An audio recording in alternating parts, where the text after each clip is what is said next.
Assalamualaikum warahmatullahi wabarakatuh. Ketemu lagi dengan saya. Pada kesempatan kali ini kita akan mempelajari eh, cara lain untuk mencari nilai limit selain dengan metode substitusi.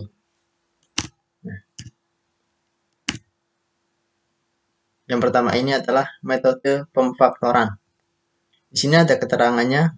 Kalian telah mempelajari mencari nilai limit dengan metode substitusi. Bagaimana jika hasil substitusi tersebut 0 per 0 atau tak hingga per 0 atau tak hingga per tak hingga. Nah, berarti kita tidak bisa menggunakan metode substitusi. Kita harus menggunakan metode lain selain metode substitusi. Nah, di sini metode lainnya ini kita gunakan metode pemfaktoran. Nah, contohnya seperti ini. Contoh pertama ya. Jika kita mempunyai suatu limit ini, misal limit x mendekati 3, jadi fungsi x kuadrat dikurangi 7x ditambah 12 per x kuadrat min 4x plus 3. Nah, kita coba dulu dengan metode substitusi.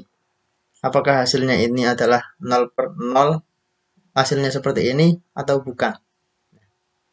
Kita menggunakan metode substitusi dengan mensubstitusikan 3 ini ke x-nya, maka kita menghasilkan 3 kuadrat dikurangi 7 dikali 3 ditambah 12 per 3 kuadrat dikurangi 4 dikali 3 ditambah 3. Di sini hasilnya 9 dikurangi 21 ditambah 12, ini hasilnya 0. Yang bawah 9 dikurangi 12 ditambah 3, ini juga hasilnya 0. Nah, di sini sudah ada keterangannya, kita bisa menggunakan metode substitusi asal hasilnya ini tidak 0 per 0 atau tak hingga per 0 atau tak hingga per tak hingga. Nah, di sini kita menghasilkan 0 per 0. Maka kita tidak bisa menggunakan metode substitusi ini. Kita tidak bisa. Nah, kita gunakan metode lain, yaitu metode pemfaktoran. Dengan kita memfaktorkan fungsinya ini. Fungsi atas kita faktorkan, fungsi bawah juga kita faktorkan. Nah, di sini contohnya. Limit x mendekati 3 dari x kuadrat dikurangi 7x ditambah 12 per x kuadrat min 4x ditambah 3. Fungsi atas kita faktorkan menjadi x min 4 dikali x min 3. Fungsi bawah kita juga faktorkan menjadi x min 1 dikali x min 3. Nah, ini kita sudah ada faktornya. Di sini ada yang sama ya. Ada yang sama x min 3, yang atas x min 3, yang bawah x min 3. Nah, yang sama ini kita bisa coret, kita hilangkan.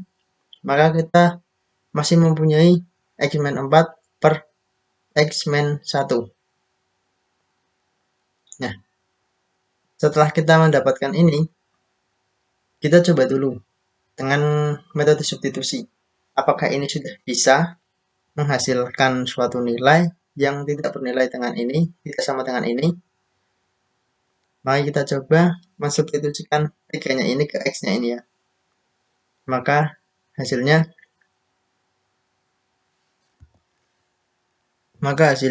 di sini 3 dikurangi 4, yang bawah ini 3 dikurangi 1, sama dengan yang atas 3 dikurangi 4. Ini sama dengan negatif 1 ya.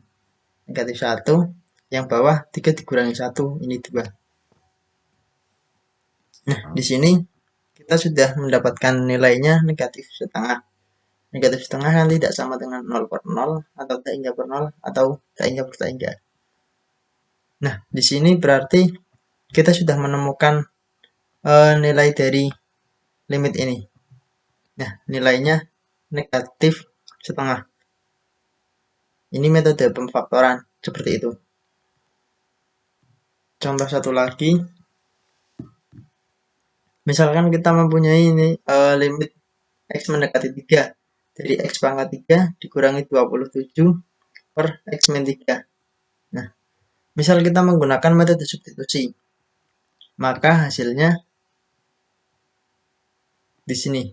Kita substitusikan langsung ke X-nya. 3-nya ini menggantikan X-nya, maka kita mendapatkan 3 pangkat 3 dikurangi 27, yang bawah 3 dikurangi 3. 3 dikurangi 3 kan sama dengan 0.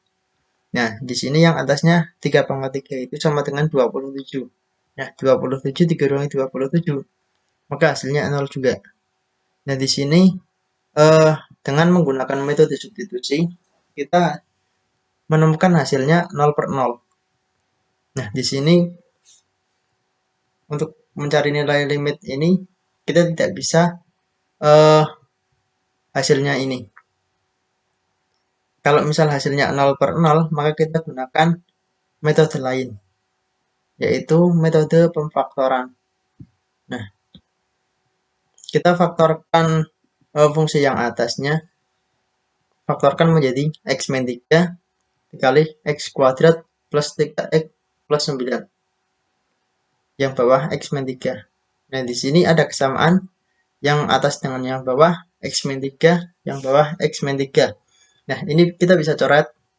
X min 3-nya ini kita bisa coret. Maka sisanya adalah limit X mendekati 3 dari X kuadrat plus 3X plus 9.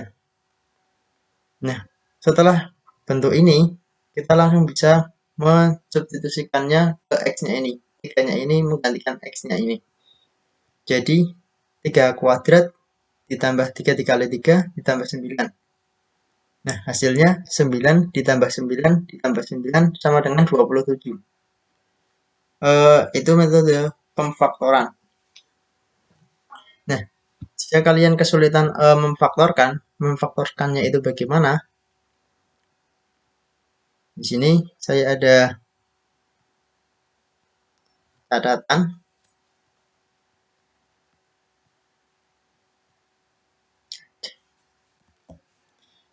Ini jika kalian kesulitan dalam memfaktorkan suatu fungsi, maka di sini saya menuliskan bentuk-bentuk faktorisasinya.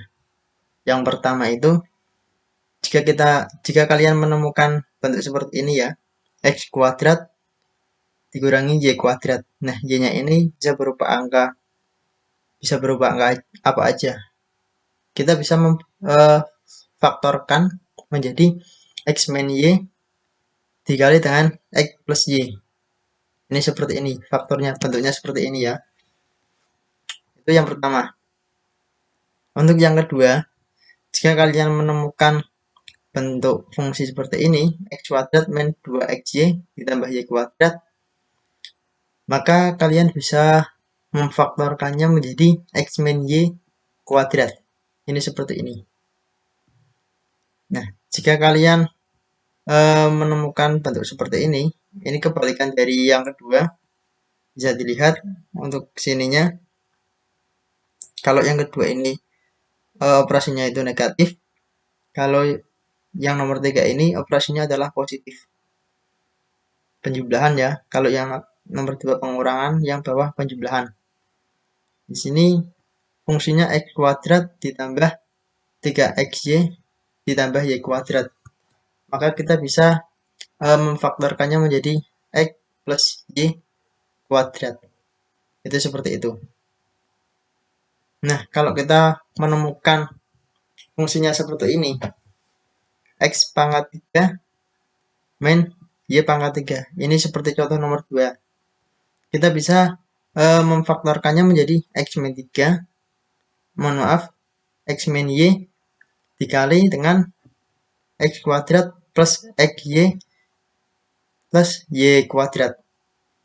Kita bisa memfaktorkannya seperti ini. Nah, ini yang kelima, kebalikannya dari yang keempat. Kalau yang keempat ini pengurangan, kalau yang kelima ini penjumlahan. Nah, kita bisa memfaktorkan dari fungsi ini menjadi X plus Y dikali dengan X kuadrat min XY ditambah Y kuadrat. Itu metode faktor dengan metode faktor ya.